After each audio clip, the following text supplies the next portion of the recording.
बहुत समय पहले की बात है। एक राजा ने पूरे राज्य में ऐलान करवाया कि उन्हें एक बहुत बुद्धिमान महामंत्री की जरूरत है जो राजकाज के काम में उनको सलाह दे सके, जिससे कि प्रजा की सेवा ठीक ढंग से हो सके। उन्होंने वैसे बुद्धिमान पुरुष की खोज के लिए एक प्रतियोगिता आयोजित करने का फैसला किया।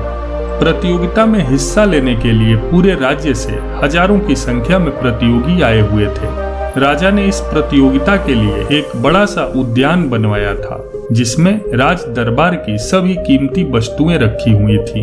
हर प्रकार की सामग्री उपस्थित थी, लेकिन किसी भी वस्तु के सामने उसका मूल्य निश्चित नहीं किया गया था।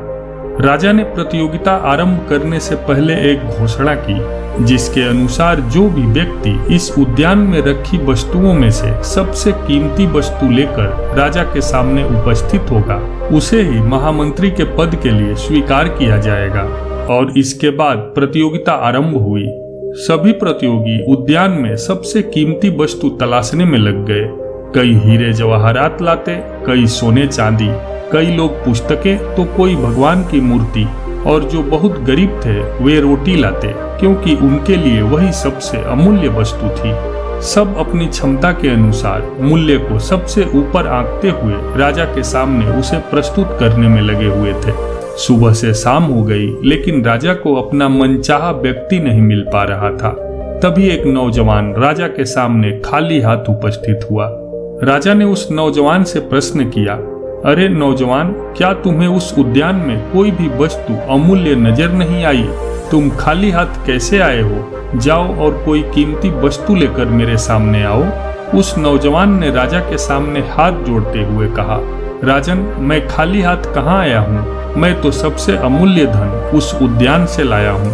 तुम क्या लाए हो? राजा ने पूछा।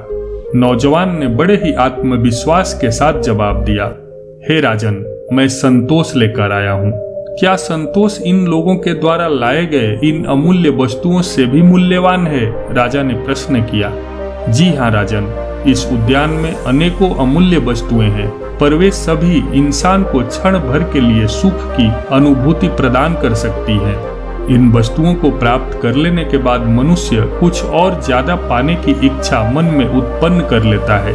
अर्थात इन सब को हासिल करने के बाद इंसान को खुशी तो होगी, लेकिन वह क्षण भर के लिए ही होगी। लेकिन जिसके पास संतोष का धन है, संतोष के हीरे जवाहरात हैं, वही इंसान अपनी असल जिंदगी में सच्चे सुख की अनुभूति और अपने सभी भौतिक इच्छाओं पर नियंत्रण कर सकेगा। नौजवान ने शांत स्वर में उत्तर देते हुए कहा।